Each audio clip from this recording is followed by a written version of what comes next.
Section 5.1, Angles of a Triangle. Essential question, how are the angle measures of a triangle related? Can I find the interior and exterior angle measures of triangles? All right, let's take a look at some vocabulary on classifying triangles by sides and classifying triangles by angles. You may have already seen these.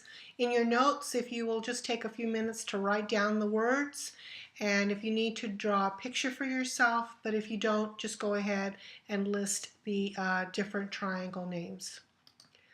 Okay, let's go ahead and draw an obtuse isosceles triangle. So obtuse means I will make sure that there is an angle that is larger than 90. Isosceles means I want to make two of them the same, and then I can make the third one. So this is an example of an obtuse isosceles triangle. Let me change the color. And now I want an acute scalene triangle. Scalene means all the sides have to be the same, and acute will mean that all the angles have to be less than 90 degrees. So let's see what I can do.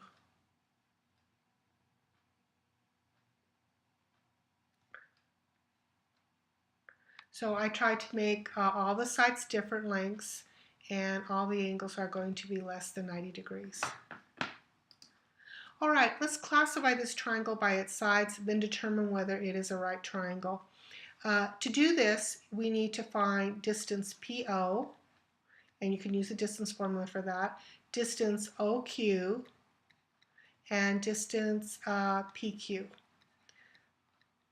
Now that'll help you figure out how to name it by its sides. Now to determine whether it's a right triangle, you're going to have to find some slopes. For example, find the slope of PO and find the slope of OQ. And if those end up being something that gives you some information, fine. If it doesn't, then you can go ahead and try to figure out the slope of PQ. Now, in order for it to be a right triangle, we need to see some perpendicular lines. Now, stop the screencast, see if you can figure out all these values, restart it, and you'll see the answer. Here's the answer. I found every single distance. One distance was root 50, another distance was root 5, and another distance was root 45. They're all different numbers, so I'm going to have to call this a scalene.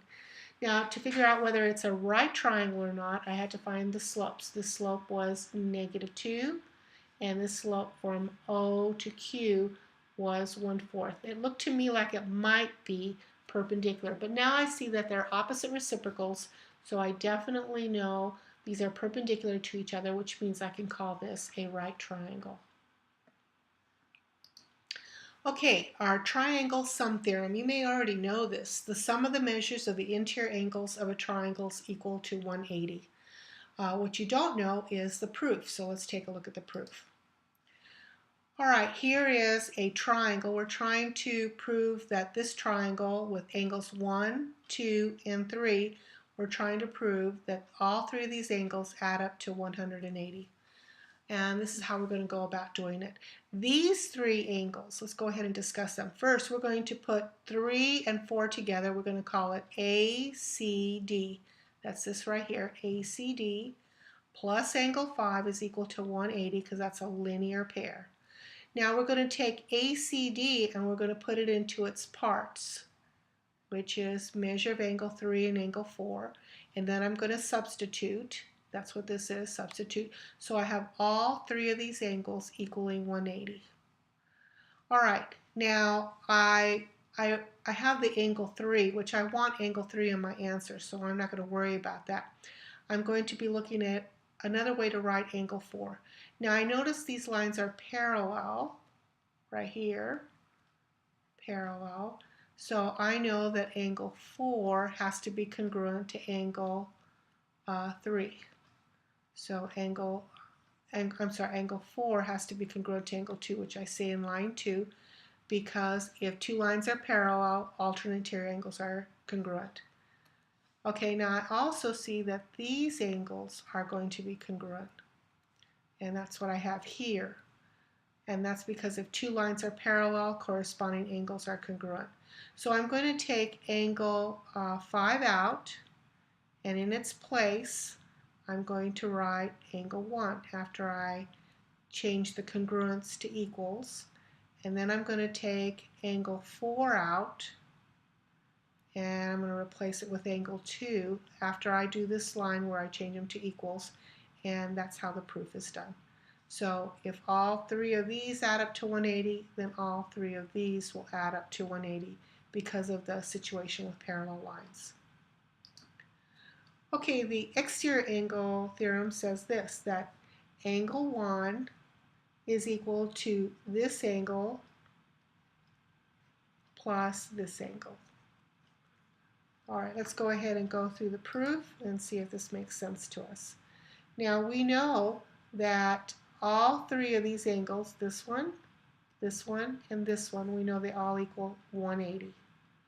We also know that these two angles right here form a linear pair. So we know they equal 180. So I'm going to put like a little double here.